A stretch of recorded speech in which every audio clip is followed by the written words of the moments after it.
Aê, Caião, bem-vindo aqui. Poxa, podcast, videocast, hoje eu tô sozinho aqui, sem meus colegas de RH aqui no podcast RH com H de homem. Poxa, um Boa. podcast aí com um nome polêmico, mas é só porque juntou 3 homens aqui para falar de RH. E a gente falou, poxa, normalmente um ambiente com baixa diversidade, às vezes juntou 3 caras para falar de RH, então a gente vamos formar um podcast. E você, se eu não me engano, é o primeiro convidado homem do podcast RH com H de homem, porque só teve mulher até agora, se eu não me engano, hein, ó. Muito bom. Beleza, Caião? Beleza. Bem-vindo, cara. Pô, hoje a pauta vai ser bem aberta mesmo, como eu tinha combinado contigo. A gente podia falar de RH ágil, podia falar de um monte de coisas, mas são assuntos que a gente já abordou. E o Lá na Firma, para mim, poxa, foi o início no início das minhas interações aí nas redes sociais. Eu já falei, esses caras aqui têm o Caio e a Estela tem uma pegada diferente de ver o mundo do trabalho. E aí, conversando com você, falou, pô, como é que surgiu? Vou deixar a primeira pergunta e a gente vai conversando. Como é que surgiu a ideia de criar o Lá na Firma?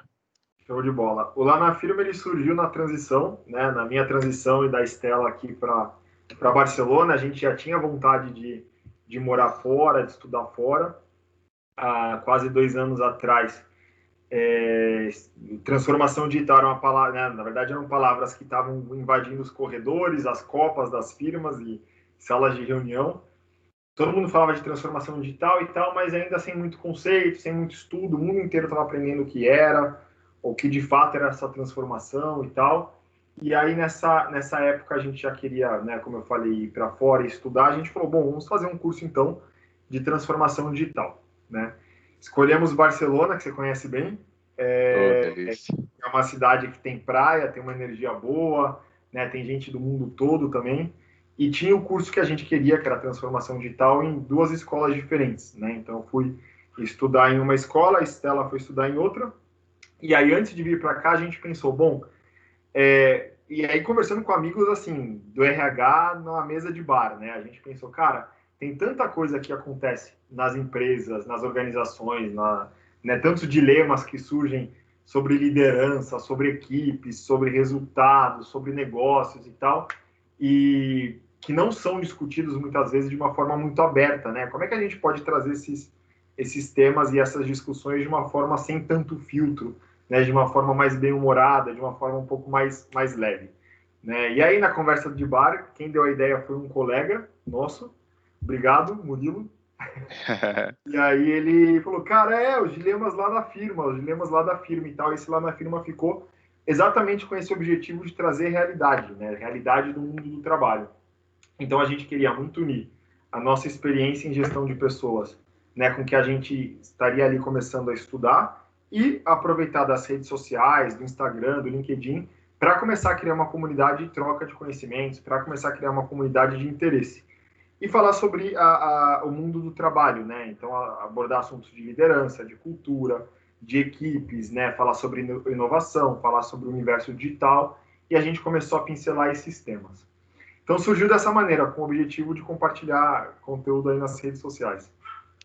E é legal que vocês tocaram em assuntos super delicados com, tipo assim, pô, não vamos tocar de maneira agressiva, né? Porque naturalmente seria agressivo. Pô, vou falar do líder que não lidera bem, vou falar da reunião que podia ser trocada por um e-mail, vou falar de um assunto de desenvolvimento de pessoas que o líder não consegue fazer, e vocês usaram... Como que foi, assim, falar, poxa, começou o bombardeio de memes, né?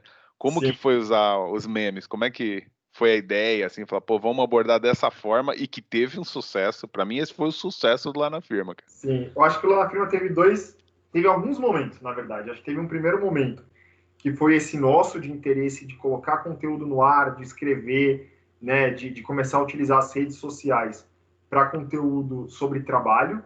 O LinkedIn a gente imaginava que talvez tivesse uma aceitação maior, porque era, né, estava muito linkado à Profissional. principal característica profissional da rede. E o Instagram foi um grande teste, porque o Instagram, na verdade, eu brinco que é a rede social dos corpos de verão, do gin tônica e das férias. Né? É isso aí. É isso que tem no Instagram, é isso que as pessoas buscam mais no Instagram, geralmente. Claro, tem as mídias de conteúdo, tem tudo isso que vem crescendo mais. Mas se a gente fosse fazer um grande recorte no Instagram, ele tem um foco muito grande em lazer, entretenimento, férias e tal. E a gente falou, não, vamos testar a ferramenta, vamos testar essa rede social também com esse mesmo objetivo. E aí esse primeiro grande momento eu diria que foi um pouco mais quadrado, na real, né? A gente começou a escrever mais, colocar referências de autores e tal, e a gente viu que tinha um engajamento, mas não era um engajamento muito alto, né? E aí a gente mesmo, nas nossas reflexões, a gente falou, cara, mas assim, não tá ainda na nossa pegada, não tá no que a gente discute no dia a dia, não tá da forma que a gente fala, não tá na forma de um bate-papo mais aberto, de fato não se conecta, né? Então, quando eu olhava os nossos próprios conteúdos com conteúdos de pessoas da área de gestão de pessoas ou outros, eu falava, tá muito parecido. Então, tinha uma ideia de provocar, só que tava muito igual. E eu falei, bom, isso não vai provocar ninguém, então, né? E aí eu comecei a fazer alguns testes de conteúdo. Eu comecei a pesquisar e entender como que as pessoas reagiam mais, como é que elas gostavam de aprender nas redes sociais, como que elas eram mais impactadas. E aí eu cheguei no formato que a gente tem hoje, né, que é de meme, que demanda também um pouco aí de exercício de criatividade, de leitura de cenário, de experiência. Tem vários elementos para se construir um meme, né? Uhum. E aí a gente foi testando e foi vendo que a aceitação foi cada vez mais alta, né? E aí a gente falou, cara, acho que é esse formato de comunicação, por enquanto, que tem dado certo, né? E que a gente deve apostar mais. E uma outra frente foi o da reflexão. Então, muitas vezes a gente trabalha algumas frases com alguns textos. Então, a gente oscila entre o bem-humorado com conteúdo, com reflexão, e o reflexão pura reflexão, né? Então, não fica algo que é só zoeira ou só engraçado, mas fica algo que é engraçado, tem leveza, tem conteúdo, tem uma alfinetada, tem uma provocação, tem uma reflexão. Então, para que as pessoas saiam dali, saiam da página, saiam daquele determinado conteúdo com aquilo na cabeça, refletindo sobre aquilo, né?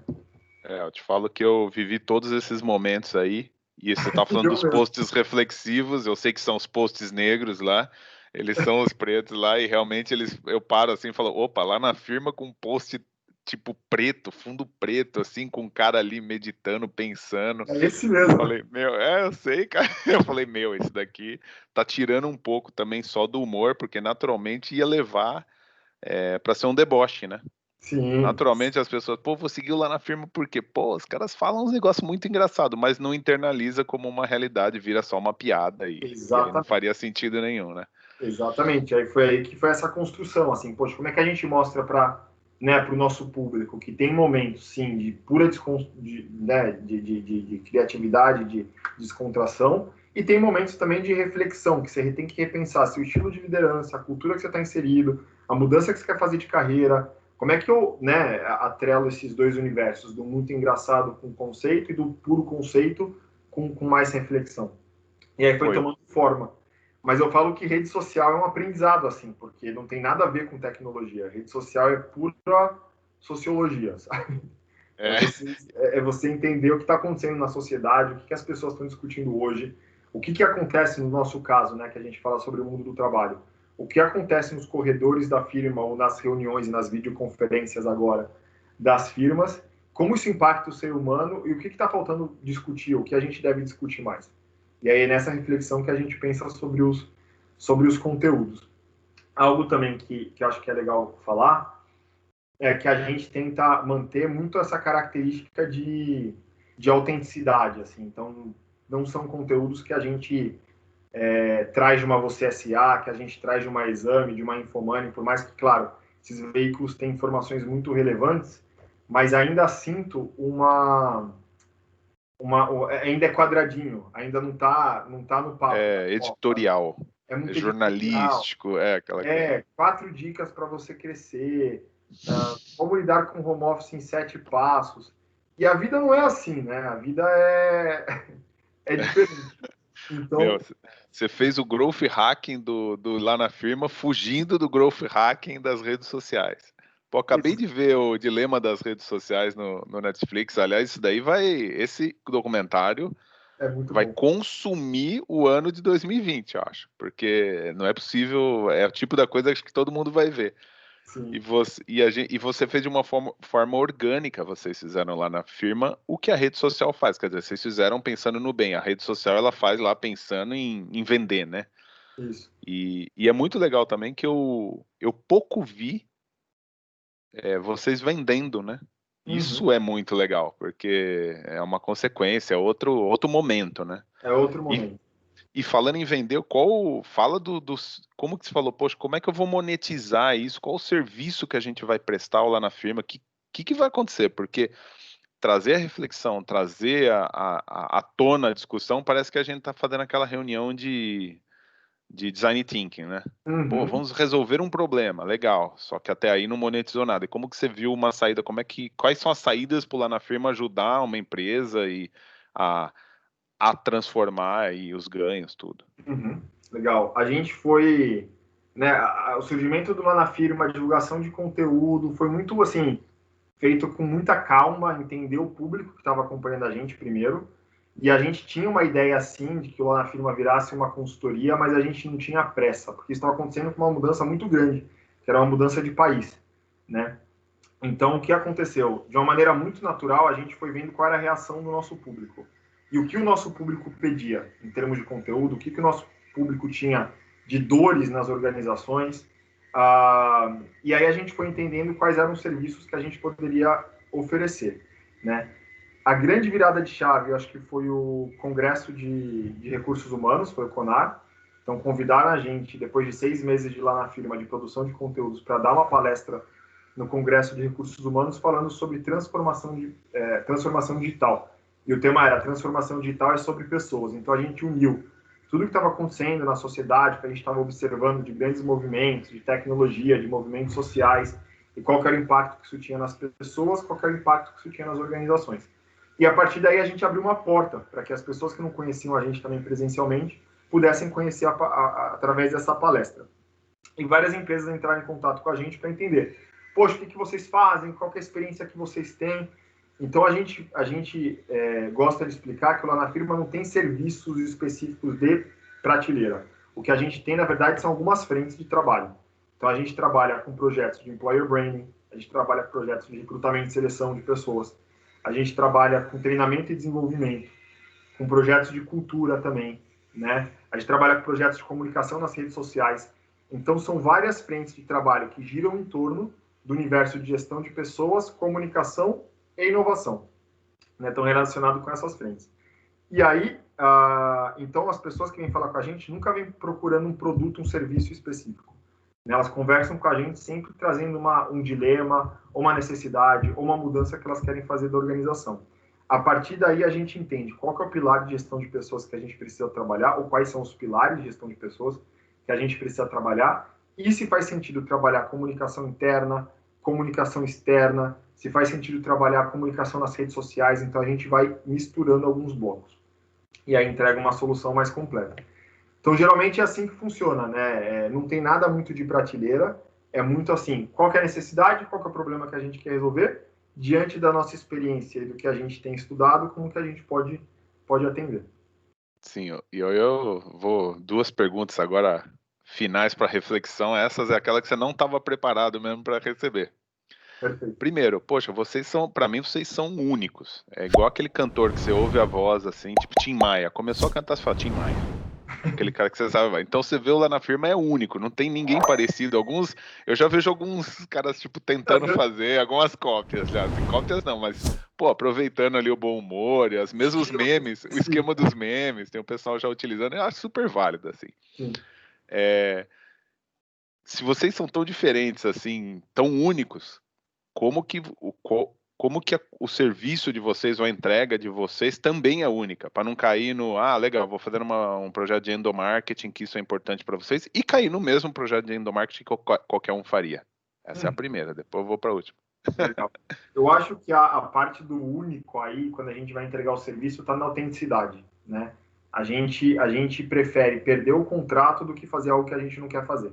Então, eu acho que essa é a primeira premissa. Assim, a gente não virou uma consultoria para fechar muitos contratos e tal, senão minha preocupação estaria muito mais em estrutura de consultoria, estrutura de pessoas e serviços, do que atendimento em si. Então, continuamos eu e a Estela, é uma consultoria pequena e é para ser pequena mesmo, para atender projetos muito específicos, né?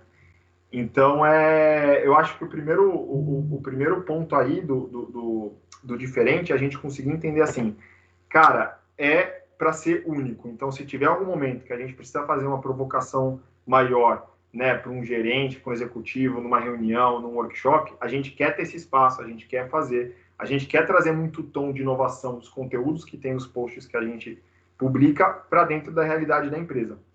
Então, eu acho que o diferente está aí. Quando o cliente contrata a gente, ele sabe que a gente vai falar o que a gente pensa, porque ele está entrando em contato com a gente né, através de uma ótica de um RH que está se expondo nas redes sociais sem muito medo, entre aspas, das consequências, porque nem todo RH se colocaria nas redes sociais da maneira que a gente se coloca.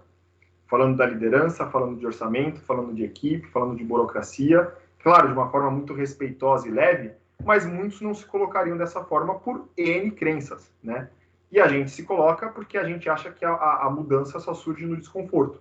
A mudança só surge numa reflexão, numa provocação. Então, acho que esse é o primeiro ponto, assim. A gente, como consultoria, abre mão de um contrato, que talvez às vezes seja um contrato muito bom, para fazer algo extremamente quadrado que a gente não acredita. Então é por aí. Eu acho que o diferente está no contrário. Então, as empresas que a gente tem conversado, eles toparam, por exemplo, fazer um evento 100% online, ao vivo, que poderia dar erro, que foi um puta sucesso. Eles toparam, né, ir para as redes sociais com um tom de comunicação totalmente diferente e que deu também muito certo. Eles toparam em falar com a liderança e fazer, né, um mix entre recrutamento, seleção e inovação, onde os líderes construíam grande parte do processo seletivo e deu super certo. Então, assim, eles estavam abertos para a inovação. Então, acho que o grande diferencial da gente, na verdade, não começa nem na gente, começa no cliente. Começa no cliente entender qual que é a nossa pegada, aceitar essa pegada e, diante dessa pegada, estar aberto a um caminho de inovação. Eu sou um exemplo disso, porque eu estava assim, abrindo aquele meu, como é que é? Expansão e convergência, aquele momento. Convergência e convergência.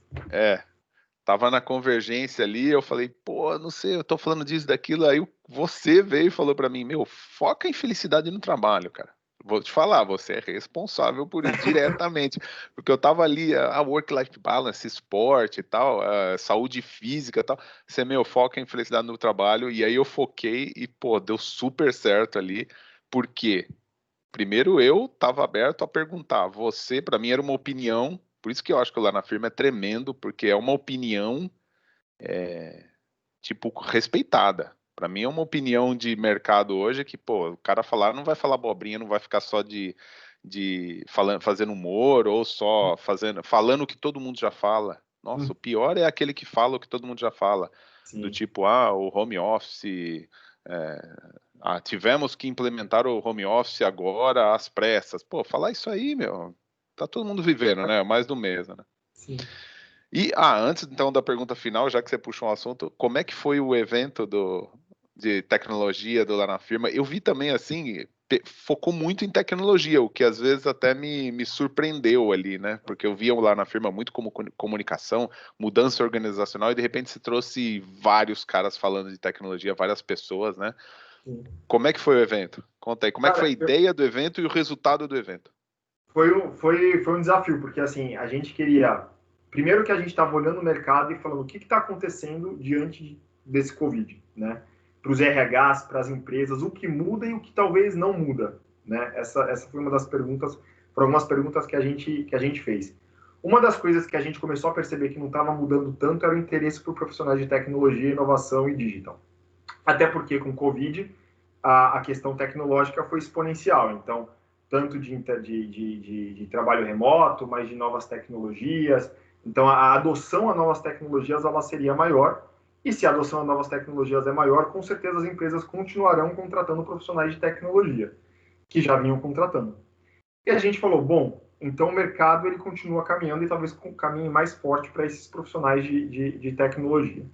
O que a gente pode fazer? Tem muitas pessoas que não conhecem alguns temas sobre novas tecnologias, então, cloud, inteligência artificial, né, tecnologias imersivas, né, cybersecurity. Então, tinha alguns temas ali que muitas pessoas ainda não conheciam.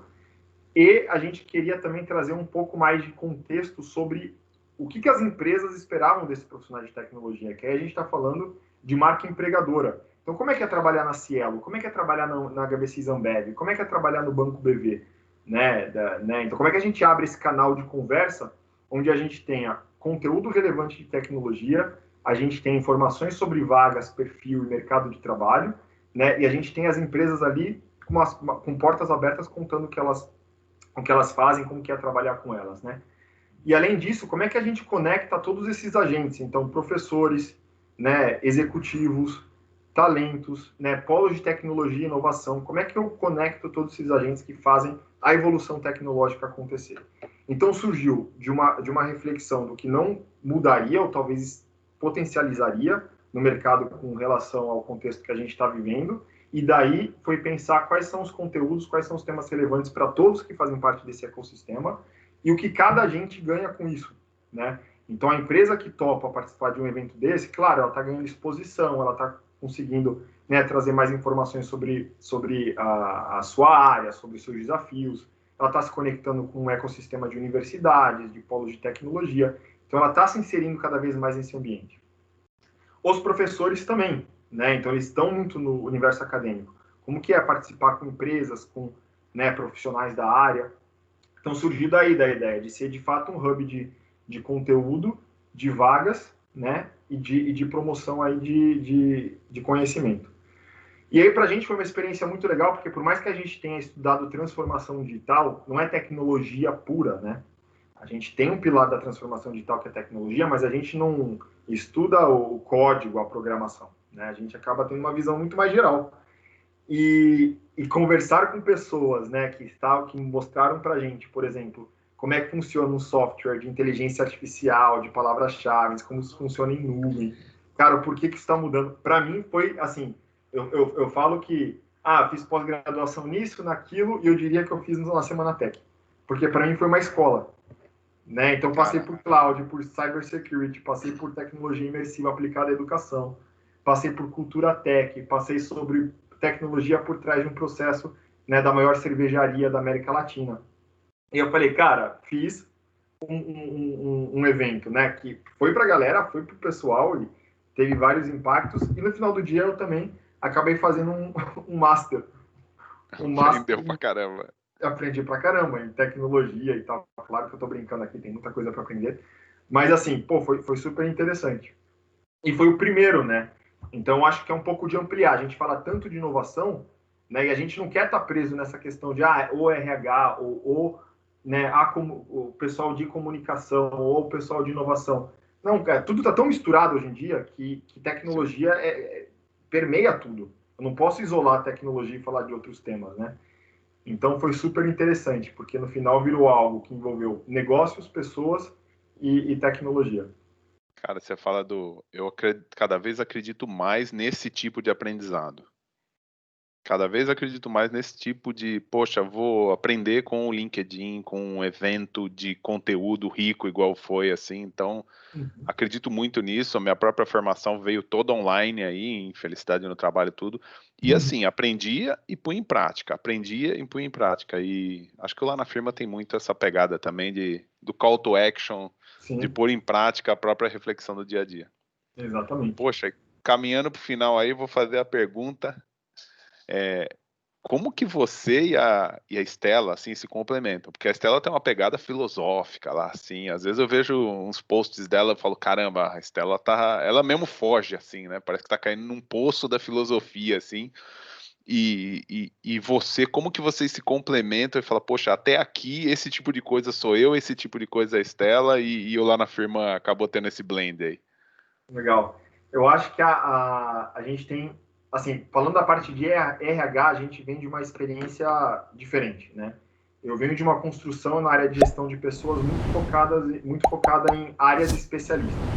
Então, atração de talentos, né, employer branding, recrutamento e seleção, treinamento e desenvolvimento, gestão de talento. Então, áreas muito especialistas. O que isso quer dizer? A gente né, eu criava muitos processos, a dinâmica. E a Estela vem de uma área de atendimento como business partner. Então, ela trabalhou muito com alguns dilemas que acontecem, com liderança, né, com desenho de estrutura. Então, na parte de RH, a gente se complementa dessa forma. Agora, estilo de trabalho. A Estela tem uma pegada bastante metodológica. Ela gosta muito da parte de change management, né, de design thinking, passo a passo, construção. Então, ela é muito metodológica.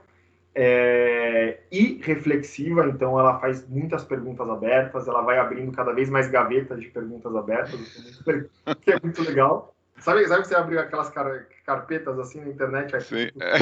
vai até o final? É um pouco da pegada da Estela. E eu acho que eu venho de uma linha mais focada na criatividade, na inovação, no risco, no querer fazer diferente, Então, assim, eu fico muito nessa parte da arte, do visual, das frases de impacto, dos textos, do tom de comunicação. Então, a gente acaba se encontrando aí, tipo, essa parte de inovação, criação, comunicação e a Estela na parte de estrutura, na parte da profundidade de análise, e aí acaba que funciona. Que deu Superliga, né? É. Poxa, deu meia hora, passou rapidinho aí, Caião. Passou. Agradeço muito aí a história do Lá na Firma aqui. Não imaginava Achei que era algo super planejado. Achei interessante você ter falado, poxa, a gente tava de mudança, nem era para crescer tanto no começo mesmo. Isso me traz um pouco também de reflexão sobre, poxa, tem o tempo certo para tudo, não adianta querer fazer aquele growth hacking que todo mundo vende aí como, pô, você tem que crescer, você tem que bombar tudo, a coisa orgânica é muito boa também. Uhum.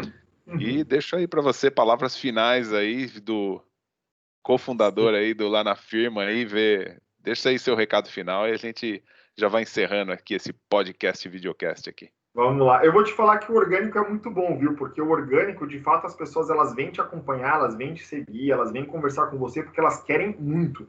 Então, assim, do meu aprendizado, é melhor, às vezes, um crescimento nas redes sociais lento, entre aspas, mas, assim, é melhor um crescimento que você não exagera de várias estratégias para conseguir gente, crescer comunidade e seguidores, porque no final do dia as pessoas elas são muito fiéis, se elas gostam do seu trabalho, se elas entendem a sua pegada, se elas gostam de você, elas vão trazendo pessoas muito parecidas com elas e muito parecidas com o que a gente, né, com que a gente discute e tal. Então, eu acho que o orgânico ele tem muitas vantagens, assim, porque senão você, às vezes, investe muito dinheiro em patrocinado, em muitas coisas, você acaba tendo vários seguidores, mas você está perdido num mar de pouco engajamento, né? Então, eu acredito muito no orgânico. E de mensagem final, é isso, galera. Acho que a gente está num contexto de incerteza muito alto, né? Acho que questão de Covid, questão de tudo que está acontecendo agora, mas eu sou muito otimista. Eu acho que a gente precisa discutir muito mais questões, né, de digital versus humano. Eu acho que a gente precisa trazer cada vez mais humanidade para as relações. Não é porque está à distância que não significa nada, ou que a gente não trabalha empatia. Eu acho que a gente, como ser humano, precisa se esforçar cada vez mais para ter momentos sociais, mesmo que sejam, né, remotamente, mesmo que sejam à distância. Então, o meu recado é: busquem as pessoas para que vocês se conectem cada vez mais, para que vocês tenham momentos de qualidade, que nem esse que a gente teve agora, que eu acho que o tempo voa porque o bate-papo é legal, porque a gente tem empatia, a gente se conhece e tal, e é um bate-papo gostoso e tal. Então, assim, procurem as pessoas, procurem cada vez mais se conectarem para que a tecnologia não seja uma barreira, né? Quando a gente fala de relacionamentos, quando a gente fala da parte social, que ela seja uma aliada para você chegar, né, a pessoas aí super, super interessantes. É isso aí. Eu também já vou encerrando aqui. Isso também é uma verdade na minha vida. Se a gente deixar, a gente só responde e-mail o dia todo. Exatamente. Então, troque o e-mail, um WhatsApp, uma mensagem por uma chamada de vídeo ou um encontro quando for possível. Uhum. E aí vai ser muito melhor. Isso eu tenho colocado quando eu falo sobre felicidade no trabalho, sobre que a pandemia acabou minando aí, né? O grande prejudicado da pandemia foi a colaboração, foram os encontros, a criatividade e tudo. Mas dá para fazer virtual, dá para fazer assim igual a gente fez agora. Exatamente. Caião, Exatamente. agradeço, beijão para Estela e a gente vai se encontrando aí lá na firma. Com certeza. Valeu, obrigadão. Obrigadão pelo convite.